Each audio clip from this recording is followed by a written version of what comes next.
You see, if it looks cooler, it definitely goes faster. It's science.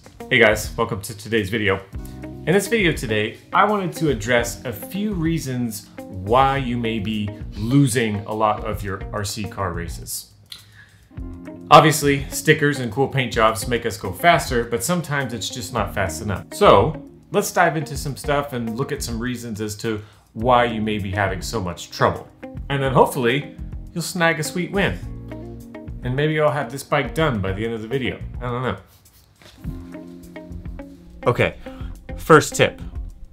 A lot of the new racers I see in the hobby will oftentimes not be able to compete in their main event because of some sort of malfunction or breakage earlier in the day. In practice or in qualifying, they may break apart and then end up not being able to run their main at all. So, in order to win your main event, you must first be able to compete in it in the first place. So, a remedy for that situation is going to be getting a nice collection of spare parts should you encounter some sort of problem on race day. So let me show you what I bring with me on every single race day. A spare parts box. I have one of these for basically each car that I'm going to be racing, and it's full of a bunch of different stuff. And actually here, let me show you. This is a box of most of the commonly worn out or broken parts that I would encounter on a race day. So let's take a look here. I kind of have them bundled together. So here we can see I have a bunch of ball diff parts. So if I get a diff that goes bad, I can rebuild it. Let's see, if I break, what do we have here? Rear shock tower assembly. Let's see, what do we have over here? We have a bunch of shock seals, so if I need to freshen up some shocks, bend a shock shaft, got all that stuff there.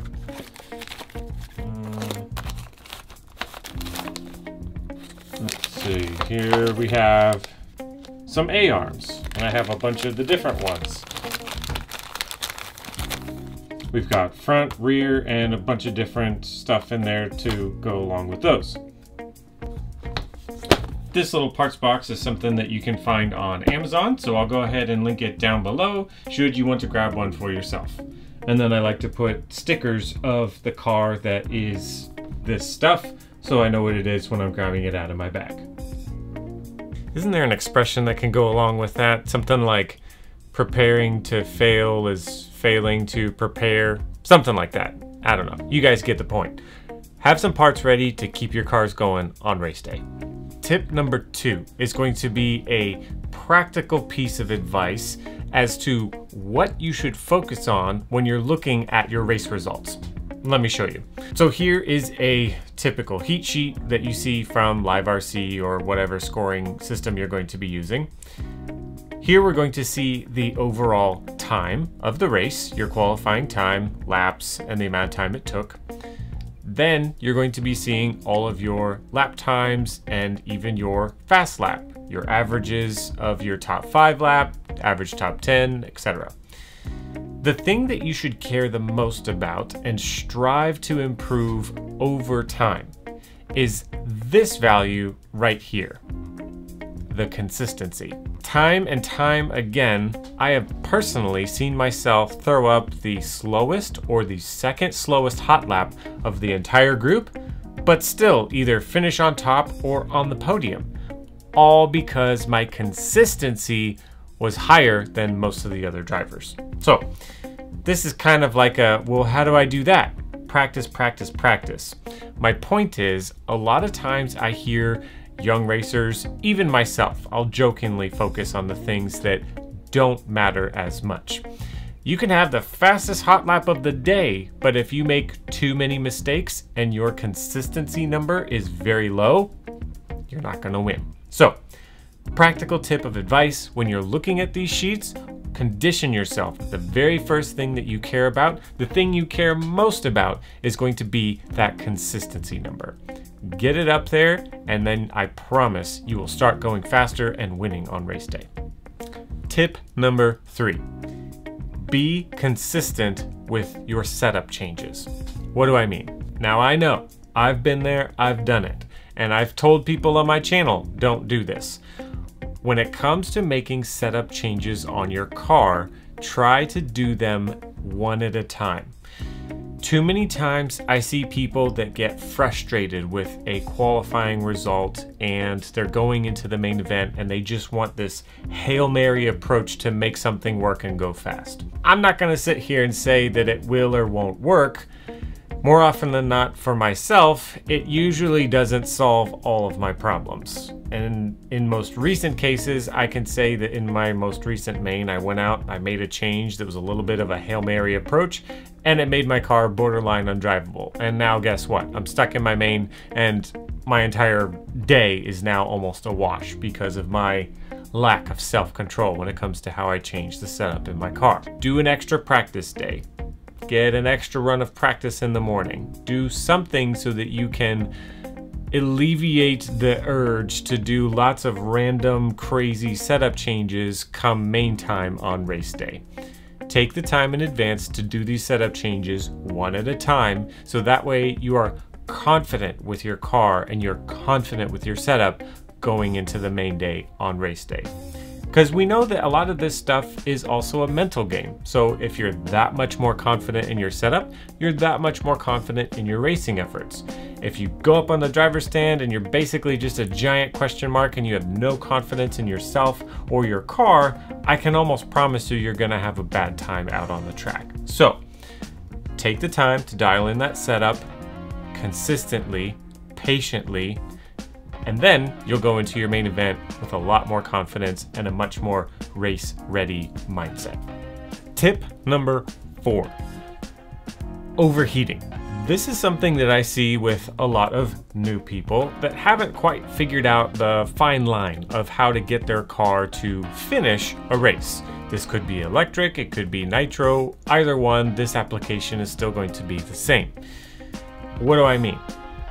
Oftentimes people will drive this car at race pace and they have a few lingering issues that are now going to manifest themselves at the worst possible time. Here's a few practical tips on things that I would check and make sure aren't going on so that you will finish these races should you be in a position to win them. First tip, easiest one, is your gearing right? This is something that you pretty much want to figure out from the first pack or fuel tank that you put on the track. Easiest thing that you need to do this correctly is going to be a temp gun. After your 5-minute run, 10-minute run, whatever is going to be appropriate, temp the motor.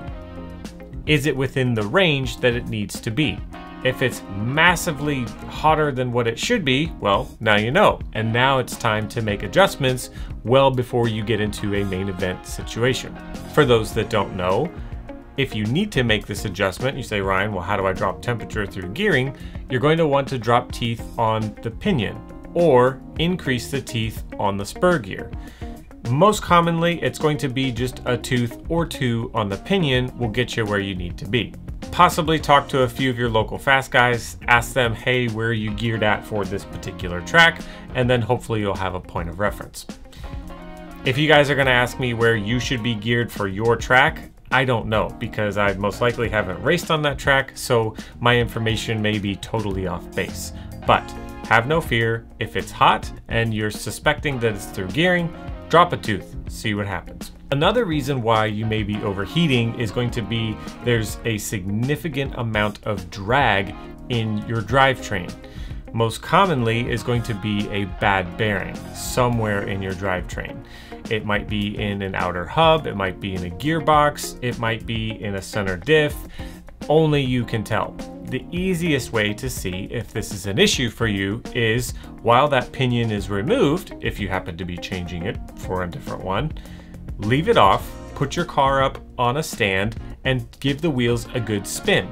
If it seems that they spin with a reasonable amount of friction or lack of friction, then you should be good. If they pretty much don't spin at all and it almost seems like you haven't taken the pinion off, you have a problem. So isolate the area where you suspect the bad bearing might be and replace it. So that way your drivetrain can spin efficiently. Because if it doesn't, guess what? It's gonna overheat. Okay, last tip. Tip number 5, tires. Now, I want to say this with the understanding that not everyone can go out on the softest, newest compound of tire. I understand. However, a lot of times I'll see new racers go out there on just the absolute wrong tire. And when they do that, they immediately put themselves at a significant disadvantage. I would contest to say that 90% of a setup is tires. If your tires are off, there isn't a setup change in the world that's going to make up the difference as to how much slower you are now because your tires aren't 100% on point. It's tough for me to say exactly what the remedy might be for yourself, but what I would say is familiarize yourself with the proper tire for that particular track. And on top of that, if there's any sort of prep methods needed to make that tire work even better than how it comes out of the bag.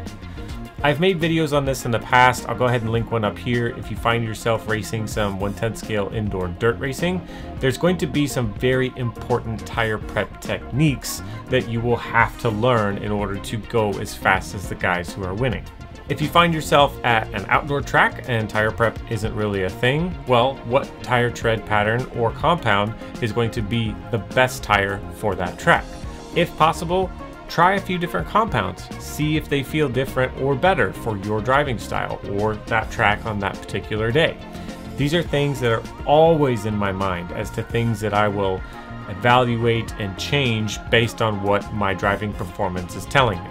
It may take some time, but I promise you that the more confident you are and more educated in your tire program, you'll definitely start seeing better results on race day.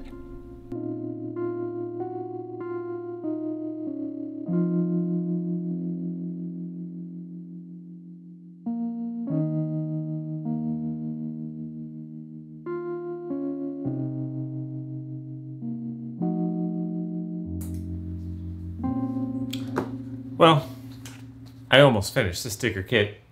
Still gotta do the other side, but so far I think it looks pretty good. Maybe I'll take it for a spin in an upcoming video. Okay. Are you gonna help me do this? Apparently Billy's gonna help us in the video today. So that's gonna be it for this one. If you got something going on in your race program that keeps rearing its ugly head up and keeping you from grabbing a sweet win, drop a comment down below. Let me know what you got going on. Maybe we can help you out. But we're going to jump into our thank yous to all of the lovely patron supporters over on my Patreon. And starting with everyone up on the screen here, you guys are super awesome. Hopefully you checked the message that I sent you guys earlier this week to show you the progress on the project that I've been working on.